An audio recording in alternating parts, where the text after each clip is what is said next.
to vitamin D deficiency. Yeah. Meaning, okay, well, if you ever look at the weather for that area, you hear about in England, it is gloomy, it is gray, it is rainy. You don't hear about how sunny and warm it is all the time. So it's a very easy anecdote to make, and you actually only ever see it referred to anecdotally. You always see, or it could be this, and then they go on to the next thing. They never actually explain it.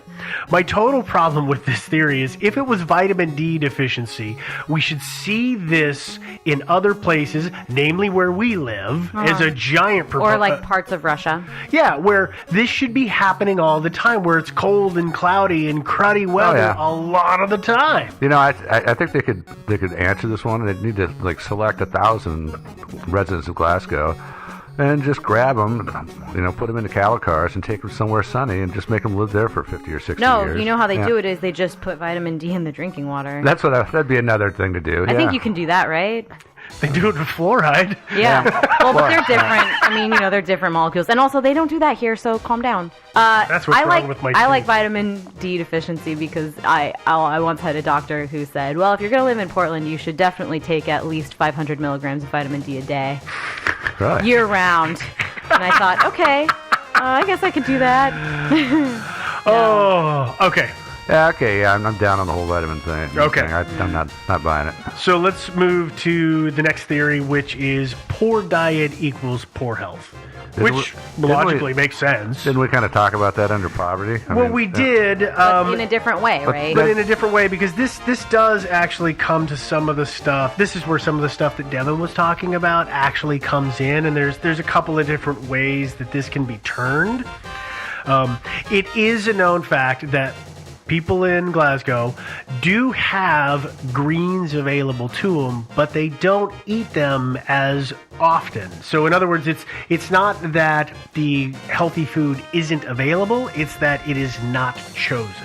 Interesting. And that's across all different socio-demographics? As an average. Okay. Well, we are talking in averages. Mm-hmm. So that would be something interesting to check out, would be to go to grocery stores in Glasgow and check out the vegetable department. You would expect it to be smaller, significantly smaller than in other cities. Mm-hmm. Because of the supply and demand. And then you would also expect that would probably have like a cause and effect sort of situation where people would buy it less, so there'd be less available, so people would buy it less because it's less available. So it's diminishing return. Yeah, dwindle. much. Yes, no, absolutely. And then there's the flip side, which is everybody points at you shouldn't be eating so many processed foods. Don't buy the frozen pizzas and the burritos just because they're fast. And it says it's a veggie egg roll, but it's still processed to the nth degree. Mm-hmm. So that is one of the things that gets pointed at, is that this is what's happening. And if that was such a problem, then we should have huge rates of obesity and diabetes in that region, in this Glasgow. Mm-hmm. Except that, again, it's not anywhere above and beyond what would be expected of the average. As a matter of fact, the obesity rate is actually lower in Glasgow than the other cities in Britain. That doesn't pan out. Oh, so. The math on that doesn't. Yeah, that's probably true. Yeah. I mean, I struggle with that. Then it's like on the flip side, it's like, does that mean that you actually have a lot of malnourished people, right? If you don't have a lot of obese people, but we know that they aren't eating well, does that mean that actually the people who should be obese are just malnourished? And Possible. So that's something else that's going on there. But that seems like that would be like a first thing that you would do as a research scientist, is saying, oh, look at how malnourished these people are. Although, I would agree with that. To argue against myself, I also don't think that a lot of people realize that they're malnourished necessarily. I think in terms of mild cases of malnourishment, obviously, right? We're not talking like African children who are literally starving to death. We're talking about adults who are just living on food they shouldn't be living on, not getting the nutrients they should be. You just feel kind of tired and run down and grumpy, and all that stuff. But I don't know that you would necessarily go to the doctor and the doctor would say, well, what exactly are you eating? Oh, you might be malnourished. So that would be the kind of thing that would come out in it's self-reported happiness is one of the things. That's one of the things that you'll see. And they do study that. It's one of the things that is studied and one of the things that is asked. But the funny thing about self-reported happiness is that people almost always, as an average, unless there's, a giant meltdown in the area, I think they report on average something like 6.5 to 8. Yeah. It's a known range. So unless the city is just burned down, everybody's like, yeah, I'm a 7. So, okay, this is, I'm going to use some anecdote that has nothing to do with this to prove a point. Okay. I have had tinnitus my entire life. I hear ringing in my ears. All the time? All the time, for literally as long as I can remember. And I thought, literally until like 5 years ago, that was a thing that everybody had. No, I genuinely did. I thought everybody... No, we've had this conversation. Right, we have had this conversation. So I think there's also some argument to be made. I think that's a bit of human nature. I think a lot of people kind of feel that way, especially awkward people, especially... people from the United Kingdom who are stereotypically awkward. I'm kidding. I'm sorry. No, but I think that's a human part too, is to just say, well, maybe I feel tired, but maybe this is just how people feel. I don't know. And if a lot of people around you are feeling that way, I don't know. I'm just going to keep arguing against myself until you guys stop me. So that's all right. I think they just need to give them all a lot of vitamins. They'll clear it all up. It's possible. But is there any evidence that actually people in Glasgow eat any worse than people in, say, Chicago or London or Manchester? Not that I can see. Yeah. No, I mean, it's again, if they were eating that badly, it should show up in other very easy to identify health issues. But those things that they're looking for specifically aren't showing up. So that's why it appears to not be such a poor diet issue. Sure. Now, part of the diet is, of course, like we talked about, there is the consideration of how much do people drink and smoke. We talked about the fact that people in Glasgow appear to actually drink less than the other British cities. Maybe they should drink more. Maybe that's the problem. Yeah, that's it. We also have in there something we briefly touched on in the beginning, and this is also, it kind of got lumped into the diet, but that's drug use. Turns out the drug of choice is, of all things, heroin. What do you mean, of all things? It's like literally the most addictive thing you could ever do. It's the worst damn thing that you could ever do, because people who... I don't know, meth is right up there. Well, I don't know. People who get on heroin have a pretty hard time, and it rides them for a lot longer. People can go a lot longer falling down the well to hit bottom, at least in the people that I've known, than people on meth, because tweakers are easy to spot, and they usually burn out and get themselves caught pretty fast. Yeah. Whereas it's people on heroin, it's kind of a, it's chasing the dragon, I believe is what is what they refer to it at. But either way, I mean, both of those drugs, they kill people. They do terrible things to them. Absolutely. Oh, yeah. But, and that's one of the things that get looked at. Is there any evidence that people in Glasgow do more heroin than other people? Not that I can find. I mean, drugs are an issue. If we go back to that stat from the beginning with the excess deaths of 17%. people who were 65 and under, it was 17%. I know. She's got a good memory. So sometimes. I mean, obviously there's something going on. Well, it is true. I mean, heroin is widely touted as literally the most addictive drug. I'm not just like saying that. That's a thing. They do studies on it. It's, people get addicted way faster to heroin than they do to most other drugs. And especially if there is a higher usage. Again, we're saying we don't actually know if there's a higher usage or not, but it seems like 4 of your friends are doing it and they seem fine. Well, maybe you'll try it too, because your life's not going so great and you want a high, so that addiction can kind of snowball. Yeah, a little bit. That'll make your life start to go that much greater. I've known several people who've managed to kick it. Yeah. And both of them were deathly afraid of it. One of them to the point of getting addicted to anything, that for years she wouldn't take any medication. Yeah.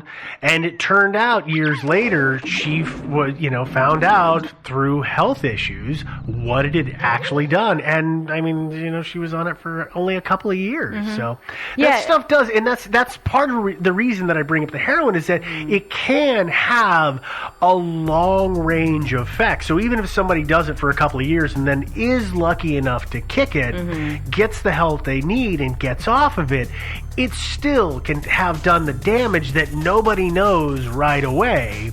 And then 5, 10, 20 years down the line, those effects rear their ugly head. Yeah. But again, it does seem like you would know. I mean, they do demographic studies on, is this area, the Scotland capital of heroin? I mean, it may very well be, but that seems like something they would mention. Yeah, I don't see any evidence for that. No, I don't either. But it's the drug that you get that always gets brought up. So that's why I wanted to bring it up so that we're not leaving anything behind. No stone unturned. Okay, another thing that seems to be killing a lot of people is murder. Yeah. It used to be in the murder capital of Western Europe, I heard. It was at one point, yeah. Yeah, but now, so murder's gone down, I understand, quite a bit. And it was murders that guns were illegal, so they can't have a gun there. So it was knifings or beatings and stuff like that. So I'm just like, for people in the U.S., when you hear murder capital, we always automatically assume that they were shooting everybody, which is not the case. So I just want to get that on the table so we know what we're talking about, put it in the proper context. Yeah, well, I mean, people can get illegal guns. There are some gun murders there. You saw my sarcastic air quotes. It's not as rampant. Yeah. Gun ownership, or possession, I should say. Possession of firearms is not nearly as rampant or prevalent as it is here. Oh, yeah. I think 2 of the 3 of us have guns in our home. Oh, yeah. Yeah. So it's it's pretty strong statistic. Not to say that, all Americans are like, I have guns. Yeah. Well, there's Texas. But... there's Texas. Yeah. And then there's the rest of the United States. Yeah. But, I mean, I think that's a pretty fair statistical thing. Well, out here in the West, I mean, a lot of people own guns. I know tons of people that own guns. Yeah. But that's the point. I don't want to get off topic and start talking about guns. Yeah. What? Let's move on to another theory. All right, let's move on to a awesome theory. This is another one you just kept in here for fun, isn't it? I did. Yeah. Totally did. And that is that the theory is the cause is an environmental factor, and that's temperature. I'm not buying this one. Let me tell people about it first, Joe. Come on, man. Don't build it up, then tear it down is what you told me before. Oh, okay. So it turns out that it is actually pretty chilly in Glasgow. In the winter, the highs, as an average, are 5 degrees Celsius or 44 degrees Fahrenheit. 5 degrees Celsius? Mm-hmm. I'm just doing a little arithmetic. That sounds right. Yeah, I put it into Google. Put it into the Google calculator. I know how to convert. I don't. From Celsius. Did you do Fahrenheit. it on March Fool's Day? Is that when you did it? Yeah. Okay, right. so that's the winter highs. And the summertime average temperature is 19 degrees C or 66 degrees F. Yeah, but what is it in Moscow? It's colder. Let's talk about, and Moscow's much larger, so if I'm sorry, not to take this down before you've built it up. No, I've built it up as far as I could, 2 bricks. If you're going to argue that it's an environmental factor and that it's just too cold all the time, there are so many other places that you would be seeing things like this happening. Yeah, I mean, it's possible that people just don't notice in Russia. I completely agree with your point that, again, this is just like the vitamin D. Yeah, no, I checked just 3 countries randomly that are way north and colder: Iceland, Norway, and Finland. And Iceland, life expectancy 83 years old. Norway, I think it was about 82 and a half. Finland, I think it was about 82. Well, they use saunas. Is that what it is? Okay. I have no idea. Yeah. So temperature, no. It's because their women are also more beautiful. That could be it. I'm sorry. I'm trying really hard not to offend anyone. I didn't mean that in an offensive way. No, Scottish women are very beautiful, too. Scottish women are very beautiful. I mean, every country has the most beautiful women. That's true. Yeah. Let's get to move on now. Okay. After that debacle. Yeah. To the next, we have two environmental factors theories. The second one is pollution. Yeah. So as we talked about, we had the shipyards, we had the chemical processing, and it looks like, you know what, I was right. It was textiles. They don't specify exactly what the textiles were in some of the stuff that I was reading.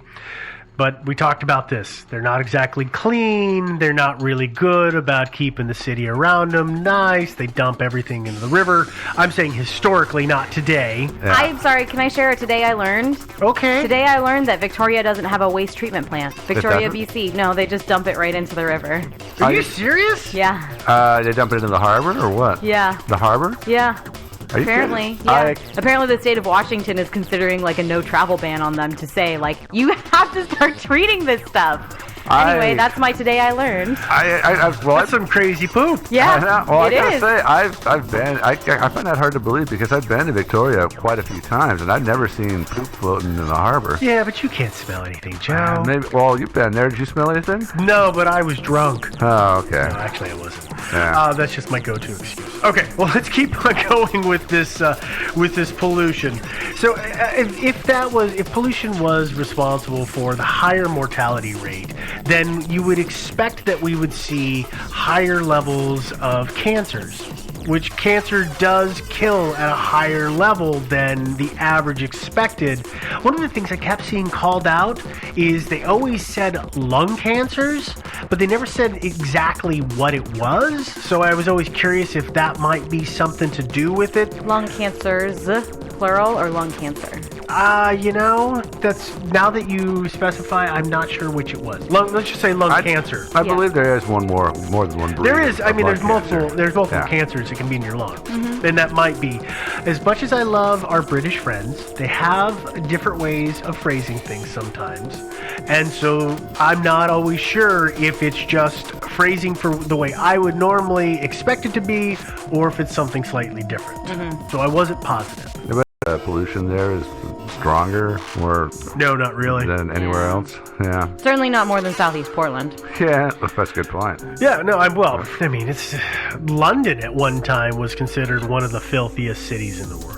Oh yeah. And it's super clean now. China. Oh yeah. And, well, I'm just thinking about in the UK. Oh, yeah. And then you go up to Glasgow, and it's pretty clean. Yeah, no, I'm sure that pollution back in the day was a lot worse. Yeah, I than mean, it if is we look today. at the 19th century, or even the 20th century, They didn't care. there was stuff everywhere. Oh, You yeah. know, it was the cold snow. I believe it was the ash was so thick that it was like snow. Yeah. But I don't think that it's that dirty anymore. And I guess it feels like this is an easy to prove or disprove theory. You just take some samples of the air, and if it's super contaminated, you can start to say, well, that might be a reason, or it's not super contaminated, so that may not be a reason. Mm-hmm. You know? Yeah. But also, it's not. There's not strong evidence. There's not, and it's also No not evidence, really. as though lung cancer is the thing that is killing this many more people. I mean, it's cancer in general is higher, but if But it's there cancer are in other general, things that are higher in general too, like alcoholism. well, yeah. But I was gonna say is if it's cancer in general, then you can't find as easily a specific cause because certain things tend to cause certain kinds of cancers. And other things tend to cause other kinds of cancers. But if it's cancers in general, then it makes me think that it might not just be from one factor, which in this theory would be the pollution. Yeah, but also the other thing is that people aren't just dying of cancer anymore; they're dying of a whole lot of other Correct. stuff too. So yeah, and Yeah. even if, I mean, I guess, I don't know how you necessarily could find this out, but, you know, there is certainly the idea that but just because you have cancer, you can die of something else, right? Oh, yeah. You have cancer and your heart gives out. Mm-hmm. You die of that heart attack, so your cause of death is the heart attack, but you still had cancer. Right. But I don't know if that's tracked in these records, so I don't know if that's taken into effect that these people also had cancer. I think cause of death is cause of death. So if you crash your car and die, and you just happen to have a terminal disease, they say your But cause does it- of death right. is a vehicle. In that case, yes, but doesn't that seem like that would be a really important factor to find out for Glasgow in terms of the Glasgow effect. If somebody were Is that able like to, even if you crashed your car at 17 and you had a terminal case of cancer, it's important that you had the terminal case of cancer just as much as it is that your cause of death was a car crash. but that's the problem, is that, Right. and this is what's now starting to go on, is that they're starting to have to do like what you're suggesting, is Right. they're having to go deeper because they've got the surface data, the easy numbers, and the easy numbers aren't making sense. Right. And so, yeah, I mean, that is one of the things. There was a report that was due out at the beginning of 2016. It's one of the reasons I actually held off on this story for a while, because I wanted to get that report. And as of